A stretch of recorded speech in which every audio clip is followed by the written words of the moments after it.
गवार पत्नी हमारे पड़ोस में एक फैमिली रहने आई। वो लोग शांत स्वभाव के हैं। मेरी उत्सुकता बड़ी रहती उनके बारे में कुछ जानूं।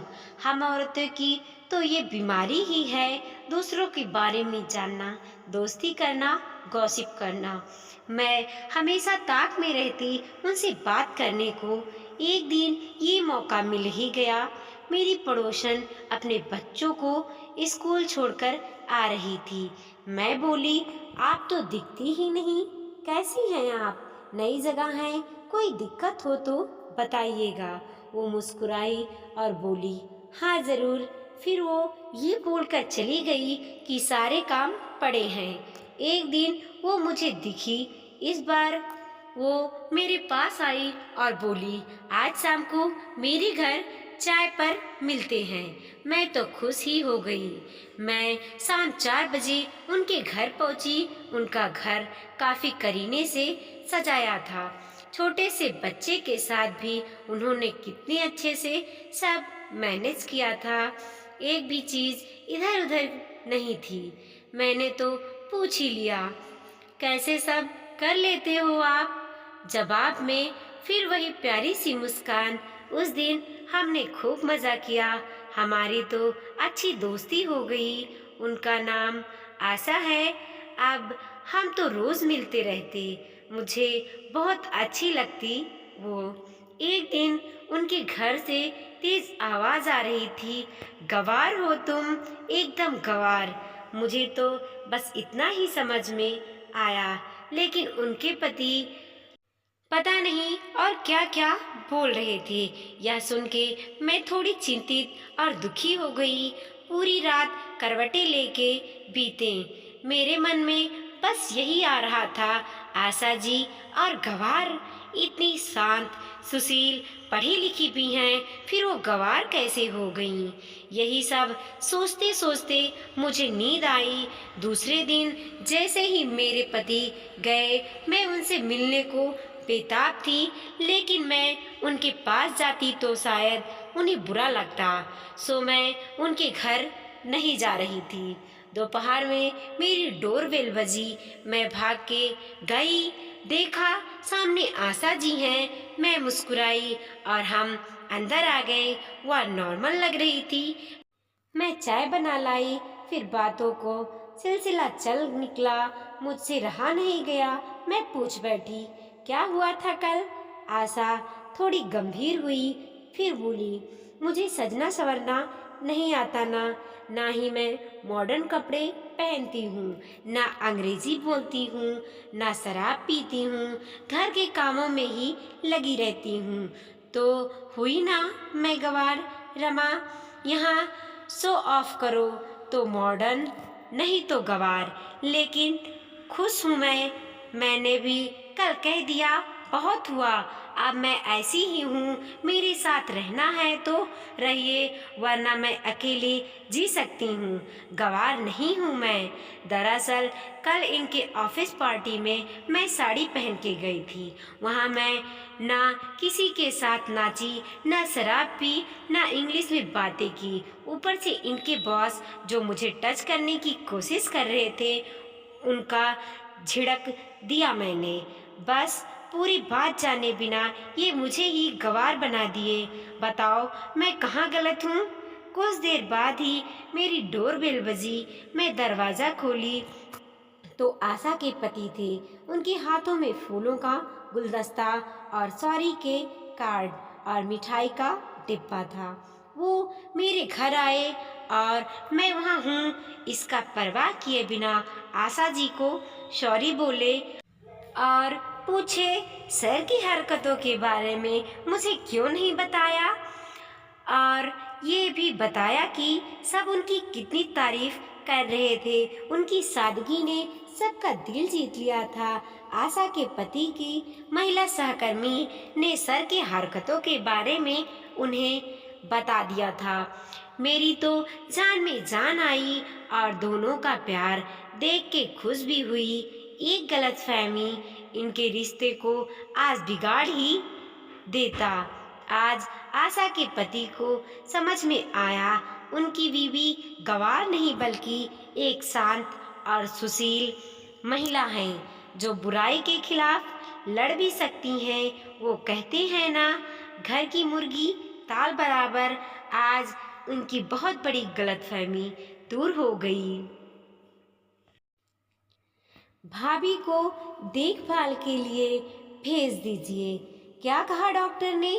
राधिका बेटा, कुछ नहीं मम्मी जी, बस वही पुराना जवाब कि अब तो जो भगवान चाहेगा तभी आपकी गोद हरी भरी होगी, क्योंकि आप और राहुल दोनों ही पूर्ण रूप से स्वस्थ हैं।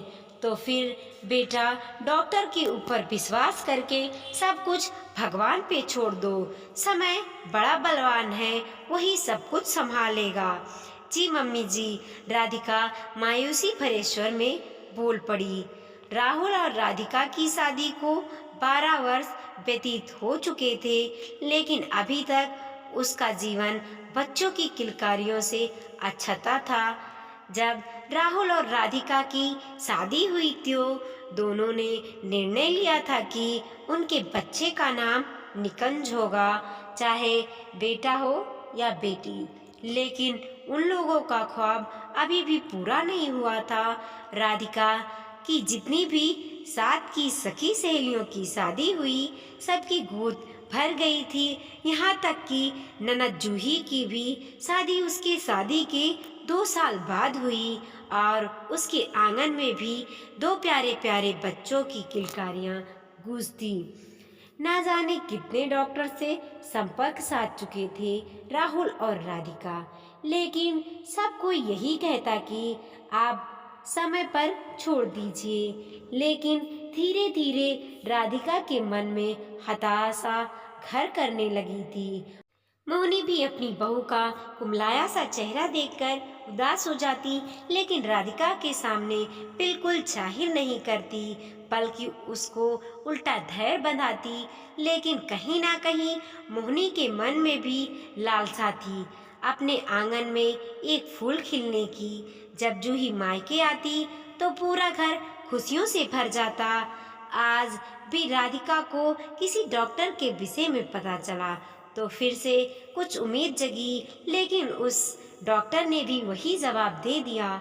अचानक राधिका को जूही के फिर से गोद भरने की खबर सुनाई दी। राधिका बेटा, जूही फिर से माँ बनने वाली है।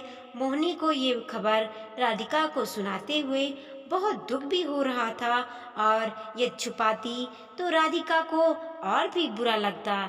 ये सुनकर राधिका के कलेजे में एक हुक सी उठी और मन बेहताशा रोने के लिए व्याकुल होने लगा। समय पंख लगाकर उड़ने लगा। मम्मी, इस बार सासू माँ थोड़ा कमजोर हो गई हैं और 2 बच्चों की जिम्मेदारी पहले से ही है। मेरे प्रसव समय नज़दीकी आ गए हैं। ऐसा करिए, आप भाभी को मेरे देखभाल के लिए भेज दीजिए। जूही राधिका को अपने देखभाल के लिए बुलाना चाहती थी। ठीक है, लेकिन पहले राधिका से पूछ लूंगी, तब बताऊंगी। राधिका बेटा, जूही तुम्हें अपने पास बुला रही है, क्या जाओगी? जी मम्मी जी, चली जाऊंगी। पहले तो राधिका ने मना करने की सोची, लेकिन कुछ सोचकर हाँ कर दी। अगर नहीं जाऊंगी तो दीदी सोचेंगी कि मैं उनकी खुशी में खुश नहीं हूँ। नियत समय पर जूही को अस्पताल ले जाया गया। अचानक राधिका को अंदर से नन्हे मुन्ने के रोने की आवाज सुनाई पड़ी। लगता है कि बच्चा हो गया। आप राधिका जी हैं? जी हाँ, आपको अंदर जूही बुला रही है। राधिका अंदर आई। भाभी, ये बच्चा आपका, जूही ने उठाने का प्रयास करते हुए कहा। दीदी, ये क्या कह रही हैं आप? भाभी, मैं बिल्कुल ठीक कह रही हूँ, सचमुच दीदी। राधिका के तो मुंह में मारे खुशी बोल ही नहीं निकल रहे थे और आंखों से आंसू की अविरल धारा बह रही है। हाँ भाभी, सचमुच। लेकिन भाभी, प्लीज अब बिल्कुल भी मत रोइए। जूही राधिका के आंसू पोंछने लगी। लेकिन दीदी, नंदोई जी और आपकी सासू माँ। भाभी, इस बच्चे को करने का फैसला आपके नंदोई जी ने आपके लिए ही किया था, और आपको जानकर हैरानी होगी कि बाद में उन्होंने मम्मी जी को भी अपने फैसले से अवगत करा दिया था, और उन्होंने भी आपके नंदोई जी के निर्णय का दिल खोलकर स्वागत किया था। ये तुम लोगों ने बहुत अच्छा सोचा। एक तड़पती माँ को ममता मिल जाएगी, और आज आपका बच्चा आपकी गोद में है। दीदी, मैं आपका एहसान मरते दम तक नहीं भूलूंगी। अब मैं जल्दी से राहुल और मम्मी जी को भी बता दूं। भाभी, आप बच्चे को गोद में लेकर बैठिए। वो लोग थोड़ी ही देर में यहाँ पहुँच जाएंगे। मैंने उनको सूचना दे दी है। दीदी, देखिए, मेरा निकुंज आ गया। हाँ, ये मेरी निकुंज ही है। राधिका बेहताशा उसका मुंह चूमे जा रही थी। दीदी, आपके भैया और हम लोगों ने फैसला किया था कि हमारे पहले बच्चे का नाम निकुंज होगा, क्योंकि निकुंज का अर्थ मीठे मीठे इत्र की महक होता है, और वो बच्चा हमारे जीवन को इत्र सा महकाएगा। लेकिन भगवान ने हमारी बगिया में फूल ही नहीं खिलाए। लेकिन आज आपने मेरे जीवन की बगिया को हर ख्वाहिश से को पूरा कर दिया। मेरे अंगने में भी अब मीठी मीठी इत्र जरूर महकेगा। थोड़ी ही देर में राहुल मोहिनी के साथ आ गया, और जब उन लोगों ने जूही के त्याग के बारे में सुना तो वे लोग भी बेहद खुश हो गए। और राधिका को इतना खुश देखकर वो तो बिल्कुल भाव विभोर ही हो गए। आज राहुल और राधिका मोहिनी के साथ निकुंज को लेकर अपने आशियाने में वापस आ रहे थे, और उन दोनों को अपने जीवन में निकुंज का पहला कदम सपने से कम नहीं लग रहा था। वीडियो पसंद आया हो तो लाइक कीजिए, कमेंट कीजिए, और अपने दोस्तों के साथ ज़रूर शेयर कीजिए। चैनल पे नए हैं तो प्लीज़ सब्सक्राइब कीजिए और देखते रहिए मोटिवेशनल स्टोरी।